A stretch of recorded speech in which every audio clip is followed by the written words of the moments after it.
Hey, good morning, everyone. I want to welcome you to class. Dr. Bogosian here. As you know, we've been looking at different perspectives on what justice is and what that means for living a just life individually and seeking to build a just society that promotes the common good for all of us collectively as we interact with one another in different spheres of our lives. So far, what we've looked at is a general overview of different ways a person might approach thinking about justice.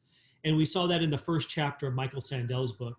And then we looked at our first view of what justice is in a previous presentation on utilitarianism, or justice as welfare maximization.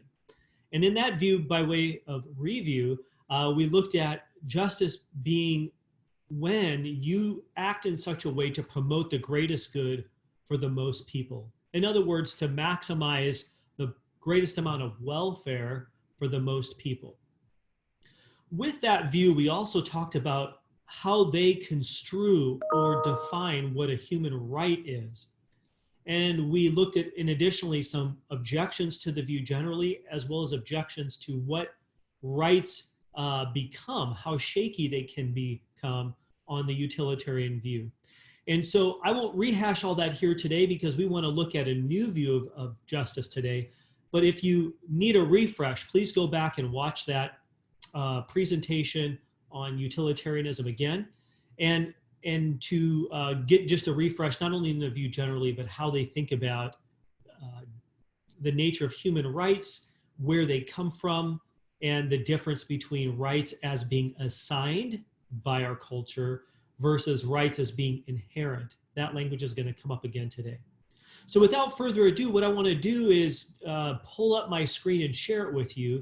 And if you need to pause the video here to go over and grab the Word document note sheet handout to follow along, please do that. It's in the same lecture materials tab as this Zoom video that you're viewing. So go ahead and grab that and then come back and make sure you take good notes. It's going to help you learn and it's going to help you prepare for an upcoming exam. Let me go ahead and share that screen with you.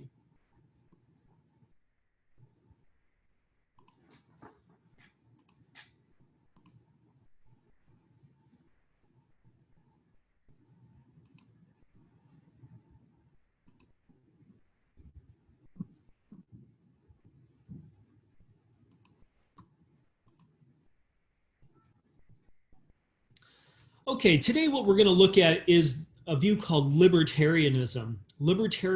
And we might define their view of justice as justice being seen as self-ownership. Now, I'm going to qualify that as we go today. This is the primary way that libertarianism is understood, I think, in our culture, and it's definitely the way that Michael Sandel discusses it in his book.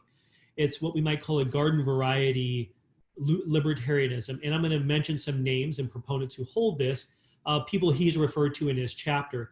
But I want to also point out as we get further along into our time today that there are other kinds of libertarianism that kind of work out their view of freedom and self-ownership and its limits in different terms and in different ways. They have maybe stricter limits. So we'll get to that later on in the talk, so you can be listening for that and watching for that. But for now, libertarianism is not just, let's say, a political philosophy. It surely is that, but it's actually a whole way of thinking about the moral life, justice, a just society, right and wrong, and so on. And I like how Sandel treated this after utilitarianism, because what you're going to see today is that the view of human rights that libertarians are working with and their view of justice it runs in a totally different direction than the utilitarian view. And so it's nice to set them back to back, so to speak, because they're very much at odds at multiple junctures. So here we go. To get you thinking about libertarianism and why a person might be attracted to it as a view of justice, the good life, and a just society, here are some questions that we're going to return to throughout the presentation today. Number one, do you think millionaires or billionaires morally owe, right? They owe more in taxes in the name of promoting the common good.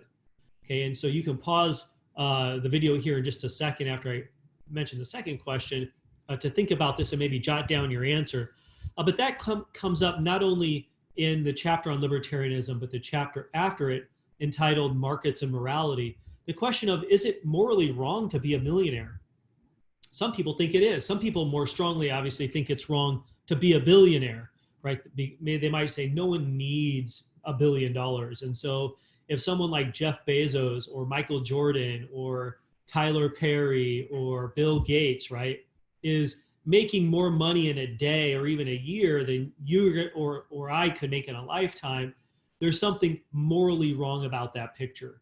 But you need to think, libertarians want us to think about, is that right? Okay. Can we have a view of the common good that doesn't require us to think of billionaires as morally, in the wrong, so to speak? Number two, question two, do you think that by someone owning or having much more than another individual in society, that others must go without? So in other words, if Jeff Bezos is the richest man in the world and he has tons more than you or I, does that mean you and I are going without, or we have less precisely because he has more? Explain your answer. Go ahead and pause the video if you need, and then return here to continue with me. All right, let's get clear on what libertarianism has to say about what justice is and how that connects to what human rights are on their view. For the libertarian, generally, human rights are inherent. That is a really important term, and it's conceptually rich and it's philosophically rich in the system that we're talking about, in the view. To say that a right is inherent is to say that it kind of attaches to, it sticks to our human nature. So to be human includes with that human nature certain kinds of rights. The rights are embedded in or grounded in. They're pinned down within our very human nature. To be human is to have these rights. To not be human is to not have these rights. And so if someone has the right of the certain kind, at a minimum, they're a human being, right? So these go together. And so rights we derive such rights from our human nature, primarily being rational beings. And this runs contrary to the utilitarian view, where rights are assigned. They're given to you and I by our society, right? By our legal system, maybe through judicial or democratic processes. And so rights are not built in from the time you're born or conceived, even on some libertarian views. Instead, rights get handed to you or taken away. What's really important about libertarianism and other views like Immanuel Kant and Aristotle that we'll look at, their view of human rights is that they're fixed, right? They're inherent, they're intrinsic, right? They can't be taken away in a strict sense. They might be taken away in a legal sense, but that is to degrade you as a person by degrading your rights, taking away your rights. So if we have a right, on the libertarian view, it's a very strong moral shield, right? A moral safeguard that one ought to have, that safeguards them from interventions, right? Or being treated, mistreated in certain ways. So individual liberty now, here's where the libertarianism comes in. Human freedom is a human right. Now, the law might give expression to, reiterate rights that we have, but the laws don't invent and assign our rights. They discover them, right? And give expression under the law. They uphold and safeguard, protect and promote human rights that are fundamental, inherent, tied to our human nature. Now, most exactly, libertarians believe that what gives us the right of individual freedom in the typical human case is that we're rational animals. And they get that from Aristotle. We're rational beings. To be rational is to be able to deliberate between live options, to decide for ourselves what we want most to do and whether we ought to act on what we most want to do. And so in a nutshell, libertarians, even drawing a little bit from John Stuart Mill here, you can do what you want as long as you respect the rights of others to do the same. So that sounds a little bit like Mill's harm principle, but at the end of the day, a person could be a libertarian and a utilitarian, but usually when push comes to shove, right, utilitarian interests should not override interests of individual liberty. So if you have a fundamental right to your liberty should not be squelched, shut down, taken away, overridden in the interest of public utility, let's say. And so here are some rights that most all libertarians believe that we have in addition to the right to our liberty, to our freedom. Private property. So if you have come to own something and it's yours, however you've come to own it, provided that it's legitimate and it's not theft, right? You've paid for it, you've inherited it, you've worked for it. That property you have a right to that, and that property should not be taken from you by force. We'll get into that further as we go today. Number 2, the freedom of speech. On the libertarian view, your freedom of expression to speak your mind, right, to articulate your view is deeply connected to your freedom of action, right? Because speech can be an action. But it's also tied to your rationality. If you think through what you believe and why you believe it, you should be able to express that without worry, fear of being penalized, fired, thrown in jail, shouted down, shut down, canceled, or whatever you want to say. Number 3, you have the freedom of religious exercise or irreligious exercise. So whether or not you're a Buddhist or a Christian or a universalist, or you just want to be a secular humanist and want to be free from religion, okay, you shouldn't have religion forced on you, and you shouldn't have your religious practices taken away from you, because you have a right to exercise whatever it is you believe to be true and however you want to practice it, again, as long as you're not interfering with the rights of others. This last one here is freedom of conscience. Freedom of conscience is connected to speech, but this might be you don't actually say anything. If in your conscience you're convicted that something is true and good and right, you should not be forced to conform. Now, I want you to think about that in light of current situations in our own culture. We have a lot of bandwagon and forcing of people, manipulating and seeking to control people through groupthink. And this happens bipartisanly, right? So-called identity politics is like this. Well, hey, if you claim to be with group A, but then you're saying something that sounds like group B, group A is going to kick you out of their group, right? Well, if in your conscience you think the evidence leads to a conclusion that group B holds, even though you affiliate with group A, you should be able to stand where you believe the evidence leads you without threat of, again, being kicked out, shut down, alienated, and so on. But notice what's really important here is these are rights. These are not just preferences. These are things that are tied to being a human being. You should be able to have your conscious disposition and your conscience respected and safeguarded, and you shouldn't be under threat of being, let's say, re-educated, right? Like has happened under totalitarian regimes when your conscience doesn't line up with the majority opinion. Now, this is all very important because this sets the framing, the general framing, a theory of rights here for what a just society is going to look like. If justice is self-ownership and self-ownership gets worked out within a framework of rights that are inherent to being a human, if you're a human person, you have those rights and you can actualize your own self and pursue your own self-interest, provided that they don't interfere with the rights of others. And so what this means about government is government needs to be small, because the larger the government gets, the more it tends to be a power grab on the libertarian view, right? To limit, right? Unjustly limit or shut down or take away your rights and mine. And so a just society is going to be one that promotes individual liberty, individual responsibility. So you're responsible for your choices. If you make an immoral choice or an illegal choice, you should be penalized. But government can exist for that, right? It's their government should exist.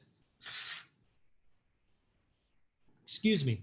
Government should exist at a maximum, right? To promote and protect, to set the conditions where all of our individual rights can be acted out and pursued and safeguarded against the threat from others, right? And including government threat. So with this, they believe that large government, right, when you start getting a big bureaucratic system, whether that's right of center or left of center, you end up with this kind of unjustified paternalism, right, where the government is like our parent and is telling us what to do and government knows best. Libertarians say, no, look, you've got a mind, use it, educate yourself, learn to make rational, free choices on the basis of good information, and you're responsible for that. But that's essential. Personal responsibility is essential to a just society. And the bigger the government gets, the greater the tendency it is to take away your freedoms, to override them, to overstep its bounds, and to take the responsibility for things that you and I are should be responsible for on our own. Another thing that libertarians of a certain type tend to bristle against is what they call legislating morality. Now, obviously, they don't think this as a absolute, right? So if the government says, hey, you can't interfere with the rights of others, that's, in a sense, legislating morality. What they're talking about here has to do more with the controversial social ethics policies, like should we, decriminalize prostitution or allow sexual expression of any kind, marriage of any form, including polyamory, polyandry, polygamy, and so on. Decriminalization of any sort of narcotics or drugs or alcohol is, again, you can be free to treat your own body any way you want, as long as you're not harming someone else's body. So certain libertarians, many libertarians, not all, think that it would be wrong to say, look, if you want to, whether, smoke weed or, smoke crack, I mean, that's up to you. You could damage your own body because it's yours. You can, self-legislate, right? Where it would become wrong is if when you're high, you go and harm another person. Well, you would be, responsible for the harm caused, but that doesn't mean we should take away your right to, drink alcohol or smoke crack. So they're against the legislating morality. This is why you often hear libertarian type folks or candidates often want to have a very socially liberal, as it's often said, platform, because they think that the more laws are restricting your freedom to do what you want with yourself, the more the government is getting too big and overstepping your individual rights and liberty. Number three, they believe that a just society is one where redistribution of income is unjust. This is a form of coercion and force that is unjustified, right? It's to do you harm. So if you make $1,000 and then the government comes in and says, well, we're going to take 100 of that because that puts you in that tax bracket, or if you're in a higher tax bracket, maybe it's 200, or an even higher tax bracket, 300. Well, then that violates you. How? Well, because that's your property. If you've earned the $1,000, you justifiably own that, right? You've used your mind and your physical resources and energies to earn that. And it's wrong for the government to come in and now by force take it from you and give it to someone else. But that's exactly what taxation does on their view, right? It redistributes your property to someone else. And maybe even redistributes your own skills, right? Because if you've used your skills to earn what you have, it's kind of putting limits on how you use your skills and how people benefit from those. Number four, so here's some examples. Most libertarians would say that, government, universal healthcare would be wrong, or government-sponsored healthcare would be wrong. And that's because you shouldn't be made to pay for my healthcare. That's redistribution that violates your liberty. You should be free to buy healthcare or not have it, right? So when the Affordable Care Act came out, one of the big things that bothered libertarians, besides that, was the whole taxes being taken to pay for it. It was that people were penalized if they didn't have health care, right, under what was called Obamacare. There was a provision in that legislation that said if you don't, you actually have to have health care. And so if you don't have it, right, you had to have proof of health care when you filed your taxes every year. You could be fined by the federal government for not having health care. So that ran amok in many ways on this view, right? It violates your liberty to make you have something, because that's, again, paternalism, right? The government has no right to make you have health care any more than it has a right to make you brush your teeth or eat or go to the bathroom, right? It's your body. You should be able to do with it what you want. Likewise, the government should make you give money so someone else gets health care. Education. Okay, education is a good thing. Libertarians are often divided on whether taxes are okay to be withheld for education. They would probably, many of them see this as a common good, kind of like having a military or a police force to protect us. Others would say, no, you know what? We should have the liberty to get whatever kind of education we want. At most, maybe the government withholds taxes that go into an education fund for yourself and your family. Housing, right? Taxes should not be taken for someone else's public housing, Section 8 or something. That's a personal responsibility. It's your job to provide for your education, your dependents' education, housing, and healthcare. And you, in the typical case, have the means to do that. Social Security. Milton Friedman, okay, so Friedrich Hayek, that's the name on the first bullet point. He was the Austrian economist. He thought that healthcare, education, and housing was individual responsibility. The government should be taking taxes to pay for everyone else's housing, education, healthcare. Milton Friedman went one stronger than Hayek. Hayek was actually okay with certain kinds of safety nets. He thought we had to have a safety net to help, right, the disabled, the elderly, those in society who literally could not fend for themselves. And so he was okay with this. Milton Friedman was a much stronger libertarian American economist who said, no, you know what, Social Security for the elderly, it's wrong. That's going to raise taxes. Taxes are, a form of theft in most cases. Same for the minimum wage. He also thought the minimum wage was bad, not just because it was going to force the owner, right, to pay you a certain amount and your skills might not actually be worth that. It actually manipulates the market and it affects the market and makes it less free. We'll get to that in a second. So regulations should be privatized, according to Milton Friedman and other libertarians. You might say, well, what about people who work low-paying jobs? Aren't they going to be exploited? Karl Marx was worried about that. And he, argued that greed was going to win the day, and then that would mean that the low-skilled worker wouldn't be able to make a demand on their skills to be paid what they're worth, and then they're just going to be run into the poorhouse and not survive. Friedman's answer to that, and then so some people like Marx would say, this is why we need big government regulations to go in and have a checks and balances, make you pay a minimum wage, make the business owner pay a minimum wage so people aren't exploited, make sure work conditions are a certain way so people aren't mistreated. Milton Friedman said, you know what, there can be regulations that are privatized, right? People can still refuse to work for a certain employer, right? And if that happens enough, well, then that puts an employer out of business if people are unwilling to work for that person. Or within a certain kind of industry, right, there could be sort of an internal vetting, but there doesn't need to be a government system that's overseeing and overwatching us and getting involved and penalizing and, financially penalizing organizations and companies. Now, with all that in mind, this comes to the idea of markets. Libertarians believe that a just society is going to have, instead of planned markets, which is what you get with a planned economy, and that can be understood in a loose sense, like any kind of redistribution, strong redistribution, is a form of planned economy. Or what so-called democratic socialists today, they have a version of a planned economy. Now that might not be as strong as all the way to, let's say, communism, where they actually are controlling production, right, in certain cases.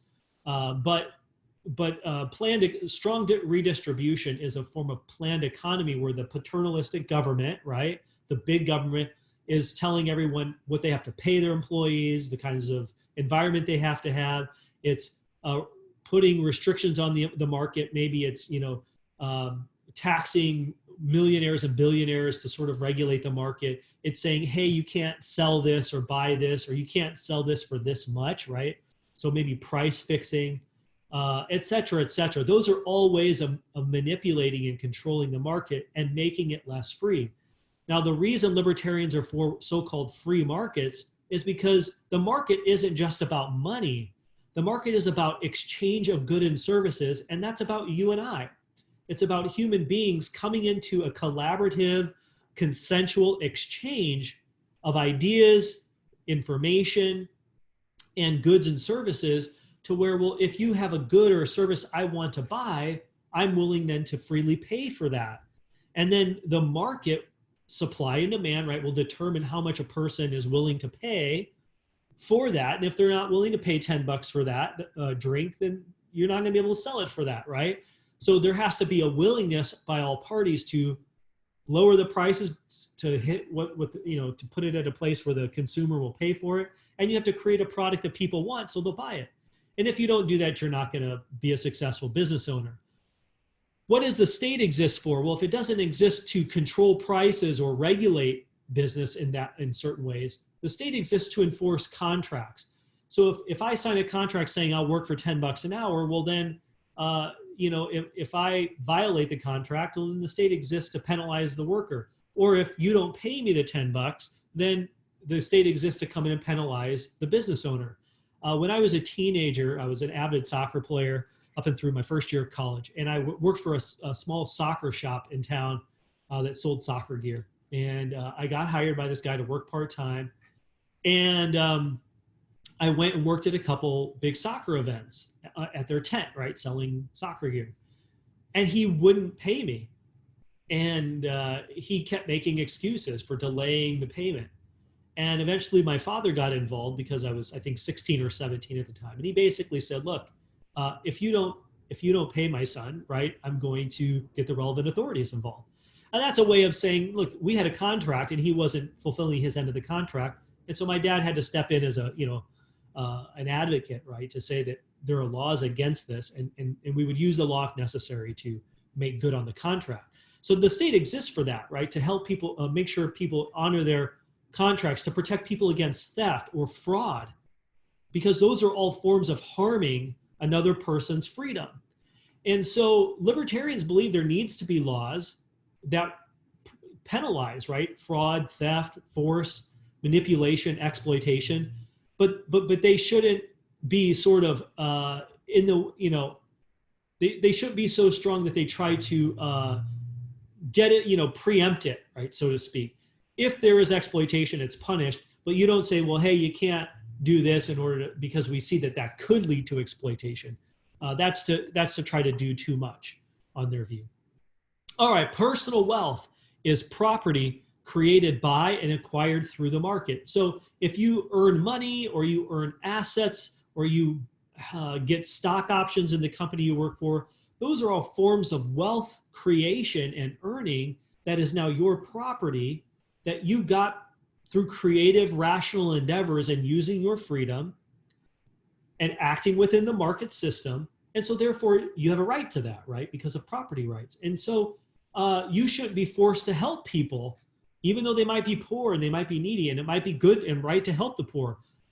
We can encourage you to help the poor, make a case for you to help those in need, but we shouldn't make you do it by coercively taking your property from you to then give it to the person over here who needs it. So persuasion is okay, force is not okay on the libertarian view.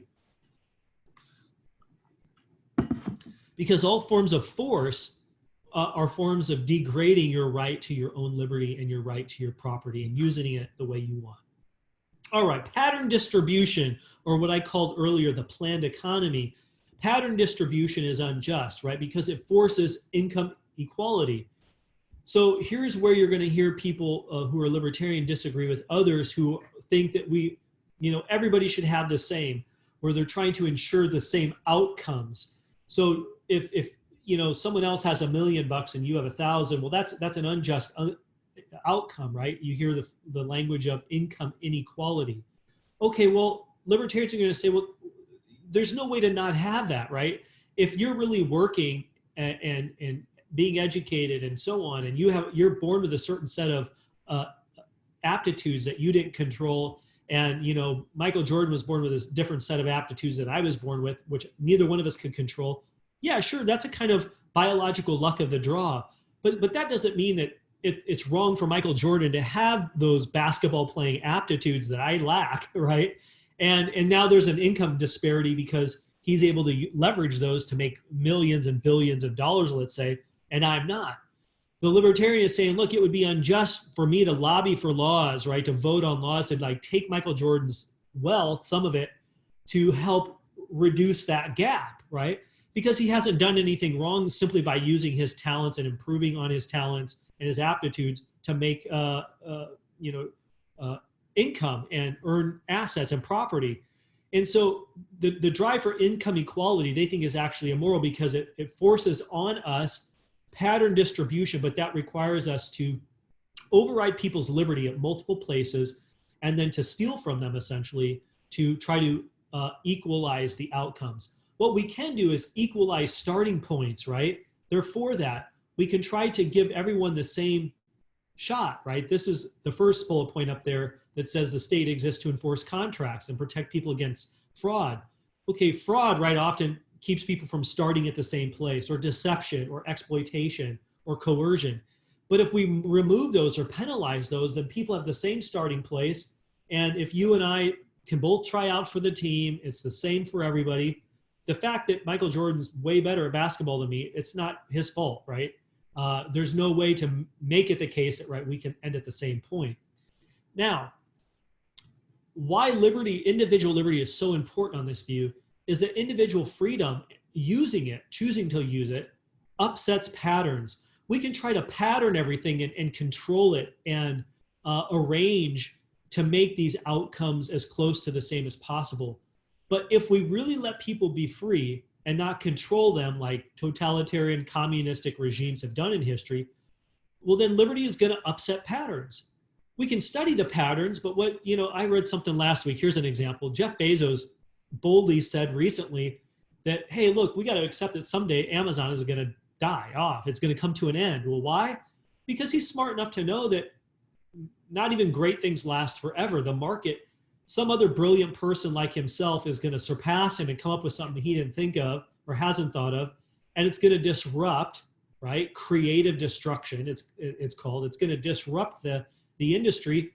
And then just like he disrupted, the Barnes and Noble type book, standalone bookshops back in the day, and other sorts of things, something's going to disrupt what he's doing because technology is going to advance, human cognition is going to advance.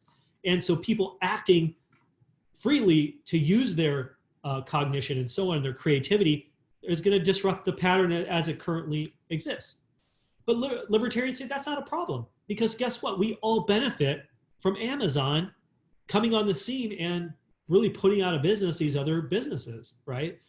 We all, in quarantine, right? We've been able to order things that come to our house, and because we haven't been able to go out to brick and mortar stores. So liberty upsets patterns, and that's a good thing. Trying to control liberty actually leads to more harm in the long run. And so on their view, just distribution, what is a just society? It allows the market to be as free as possible without people being exploited or coerced or victims of fraudulent behavior. And so distribution, they're for distribution, but this is how it looks. Number one, resources are used to acquire money, property, etc., and it has to be legitimate acquisition.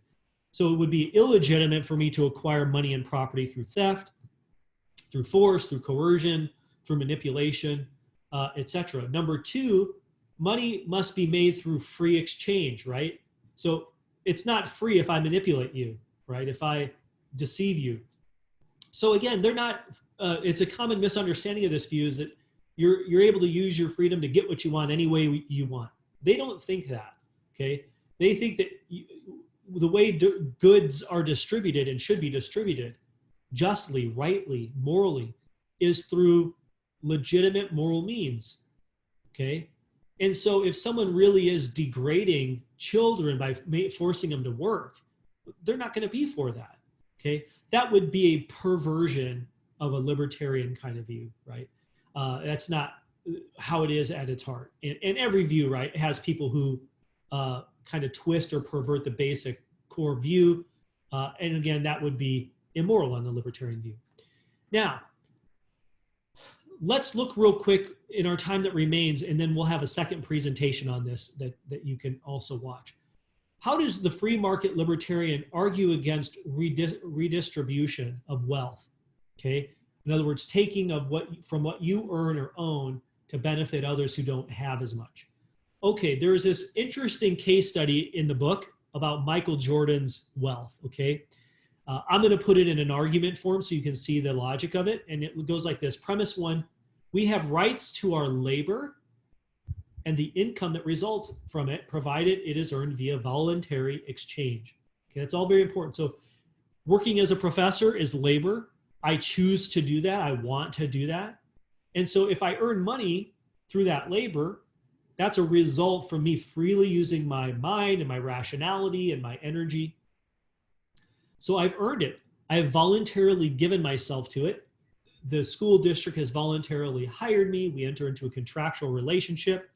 Premise two, Michael Jordan now in the book, he earned his income through voluntary exchange. He was hired by the Chicago Bulls.